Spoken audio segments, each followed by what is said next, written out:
संपूर्ण देशवासियों को बधाई देता हूं कि आज गुप्त नवरात्रे के पहले दिन, और आप सबको मालूम होगा 4 नवरात्रे होते हैं। उन 4 नवरात्रे में 2 नवरात्रे गुप्त माने गए। तो नवरात्रा आता है जो आज से प्रारंभ हुआ है, कहते हैं अगर कोई स्थिर होकर एकांत में बैठकर भगवान शंकर के नाम का मात्र संबोधन श्रवण कर लेता है, सुन ले, गुनगुना ले, शिव को याद कर ले, तो कहते हैं शिव और शक्ति की दोनों की कृपा उसके ऊपर बनी ही रहती है। और फिर निवेदन करेंगे, आज से नवरात्रे प्रारंभ हुए हैं, 9 दिन तक। ये गुप्त नवरात्रे के 9 दिन, अगर आपको ऐसा लगता है कि शिवजी आप बाबा मेरी नहीं सुन रहा, बहुत संघर्ष का जीवन चल रहा है, बहुत परेशानी का जीवन चल रहा है, बहुत कष्ट का जीवन चल रहा है और कोई मंजिल, कोई राह, कोई मार्ग दिख ही नहीं रहा, तुम्हारा कैसा भी दुख है, जो आज गुप्त नवरात्रे प्रारंभ हुए हैं, आज से 9 दिन तक का एक नियम ले लो गुप्त नवरात्रे में कि मुझे शिवजी के मंदिर में अशोक सुंदरी वाली जगह पर एक बेलपत्र माँ हेमवती माता के नाम से, कौन सी माता? हेमवती, माँ हेमवती के नाम से एक बेलपत्र अशोक सुंदरी वाली जगह पर समर्पित करूंगी। 9 दिन का एक नियम धारण करो और 12वें या 15वें दिन आप देखिए आपका जो दुख है मेरा बाबा उसको काट कर ही रहा। गुप्त नवरात्रे जो आज से प्रारंभ हुए हैं, गुप्त नवरात्रे तो नवरात्रा है, इस नवरात्रे में हेमवती माता का स्मरण करना, एक बेलपत्र का पूजन करना, या एक बेलपत्र के वृक्ष के नीचे आप 9 दिन तक भी, अगर मंदिर तक भी नहीं जा सकते, मंदिर में आप बेलपत्र रखने नहीं जा सकते, तो आपके घर के आंगन में, द्वारे पर, बगीचे में, आपके घर के पास अगर कोई बेलपत्र का पौधा है, वृक्ष है, उस बेलपत्र के वृक्ष के सामने एक बेलपत्र का पत्ता रखकर भी अगर आप उस पर जल चढ़ा रहे हैं या पूजन कर रहे हैं हेमवती माता के नाम से, तो उसका फल आपको मिलेगा।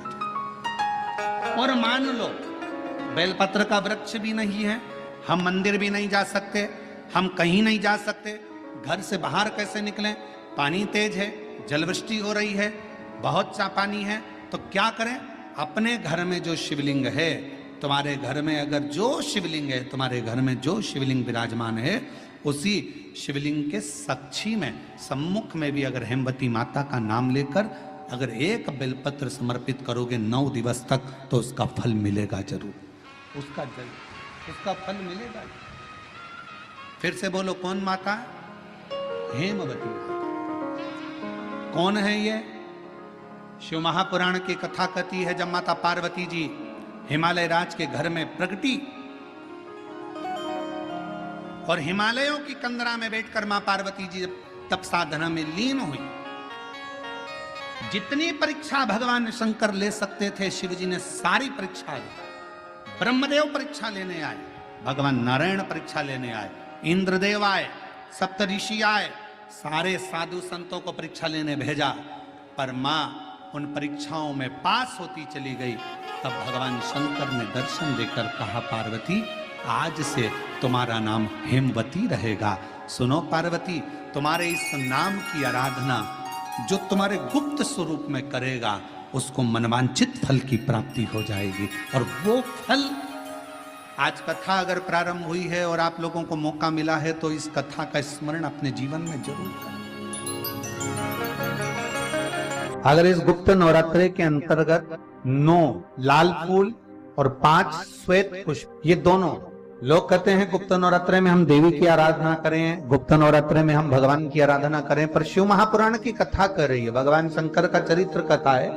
अगर आपने देवी भागवत का स्मरण किया हो, या भगवान शिव की एक पवित्र आनंदमय कथा स्कंद पुराण के काशी खंड में अगर सुनी हो, या उसमें भी नहीं पढ़ पाए हो, तो शंगी ऋषि के चरित्र में आता है, शंगी बाबा ने वर्णन किया है कि किसी भी स्थान पर यदि हमारे घर में 2 शिवलिंग है, नहीं है, तो किसी अपने घर के गमले में, बगीचे में 2 पार्थिव लिंग का निर्माण, उसमें एक शिव जी का स्मरण करें और एक में माता पार्वती जी का स्मरण। एक पर 9 पुष्प लाल और एक पर श्वेत पुष्प 5 समर्पित करें, बाबा की आराधना करें, घी का दीप लगाएं, पूजन करें और बाद में उन शिवलिंग को, उन पुष्पों को विसर्जन कर, किसी भी नदी में, तालाब में, बावड़ी में, वहां नहीं विसर्जन कर सकते हैं तो किसी वृक्ष के नीचे उनका विसर्जन कर। और ये नवरात्रे, ये जो गुप्त नवरात्रे हैं, इस महीने में जो गुप्त नवरात्रे आती है, इसी के अंतर्गत इसका पूजन है। एक बार हमने पहले वर्णन किया था, जिसके यहाँ संतान नहीं होती उसके लिए भी पहले जो आषाढ़ के महीने में जो गुप्त नवरात्रे आते हैं उसका स्मरण कराया था। चाहे गुप्त नवरात्रे हो, चाहे सर्व नवरात्रे हो, केवल देवी की आराधना कर रहे हैं और सोचें कि हम माता जी की आराधना कर रहे हैं और माता जी हम पर प्रसन्न हो। शिव महापुराण की कथा कहती है, कोई सी भी नवरात्रे में अगर आप शंकर भगवान की आराधना के साथ देवी की आराधना करेंगे तो शिव महापुराण की कथा कहती है, महादेव शिव और शक्ति दोनों ही कृपा जरूर करते हैं, ये निश्चित। अगर हम शिव महापुराण की कथा को देखें तो माता पार्वती जी अपने तप को कर रही हैं। माँ जगज्जननी, माँ अम्बा, माँ जगज्जननी दुर्गा भवानी, अष्टभुजा धात्री माँ दुर्गा, माँ भवानी, माँ देवी, अगर शिव जी को प्राप्त करने के लिए कोई व्रत कर रही हैं, शंकर भगवान को प्राप्त करने के लिए कोई साधना कर रही हैं, भगवान को पाने के लिए कोई उपास कर रही हैं, यहाँ तक शिव महापुराण की कथा कहती है कि उन्होंने भोजन त्याग दिया था, जल त्याग दिया था, फल त्याग दिया था। शिव महापुराण की कथा कहती है केवल वृक्ष की पत्तियों को ग्रहण करती थी, वृक्ष की पत्ती को भी छोड़ दिया था। दुर्वा का एक छोटा सा अंश मां जगज्जननी माता पार्वती ग्रहण कर रही थी, एक छोटा सा अंश दुर्वा का, वो भी छोड़ दिया था। और जब माता पार्वती जी ने पत्ती छोड़ दी, दुर्वा खाना छोड़ दिया, फल खाना छोड़ दिया, भोजन करना छोड़ दिया, जल पीना छोड़ दिया, तब माता पार्वती केवल वायु का ही पान करती थी, केवल वायु का पान करती थी। समय ऐसा आया कि माता पार्वती जी ने वायु का पान भी नासिका की एक स्वर से करना प्रारंभ किया। धीरे धीरे माता पार्वती जी ने वायु को भी अपने अंदर रोक लिया। तब देवादिदेव महादेव पार्वती जी के सम्मुख में प्रकट हुआ और शिवजी ने पार्वती को वर प्रदान किया। शंकर जी कहते हैं, सुनो पार्वती, तुमने मेरी आराधना करी है, तुमने मेरी साधना करी है, मेरी साधना इतनी बलवान तुमने करी है कि तुम्हारी शक्ति प्रबल हो गई। पार्वती, आज मैं तुमको 2 वर देता हूं। मेरी विदर्भ की माताओं, नागपुर नगर की मेरी जीजियों और नागपुर नगर के मेरे जितने भाई लोग बैठे हैं, मेरे जीजाओं, बड़े सावधानी से कथा सुनो। इस नवरात्रे के अवसर पर दिल से सुन लिया तो निश्चित है आपकी झोली खाली नहीं रहेगी, मेरा देवादिदेव महादेव भर कर ही भेजेगा। ये रीते यहाँ भारत खाली ना जाता कोई दर से तुम्हारे, खाली ना जाता कोई दर से तुम्हारे, मैं भी खड़ी हूँ नन्ही बाहें पसारे, अपने हृदय से लगा लो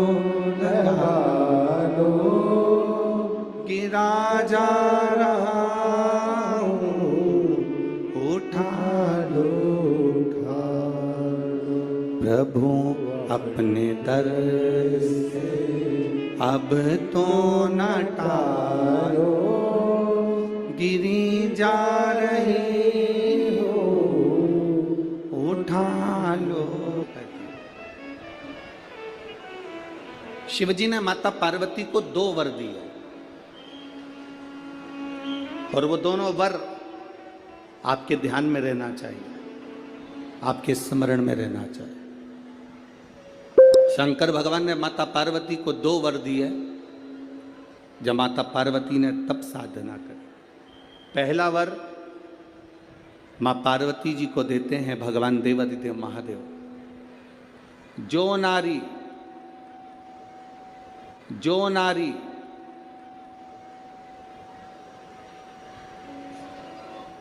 जो पुरुष, कोई बेटी कोई बेटा, जो नारी जो पुरुष, संत साधु महात्मा सन्यासी त्यागी बैरागी, कोई बालक कोई बुजुर्ग, जब भी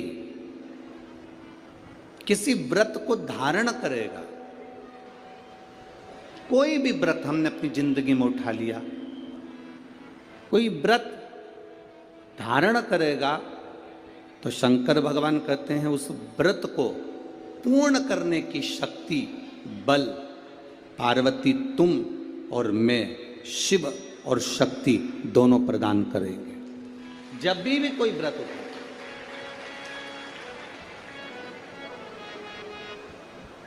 आपने अगर कोई नियम ले लिया अपनी जिंदगी में कि मुझे ये कार्य करना है, तो वो कार्य पूर्ण करने की जवाबदारी भोलेनाथ जी की। आप अपनी मेहनत करो, आप अपना कर्म करो, अपने कर्म में कभी पीछे मत हटो, अपनी मेहनत में कभी पीछे मत हटो।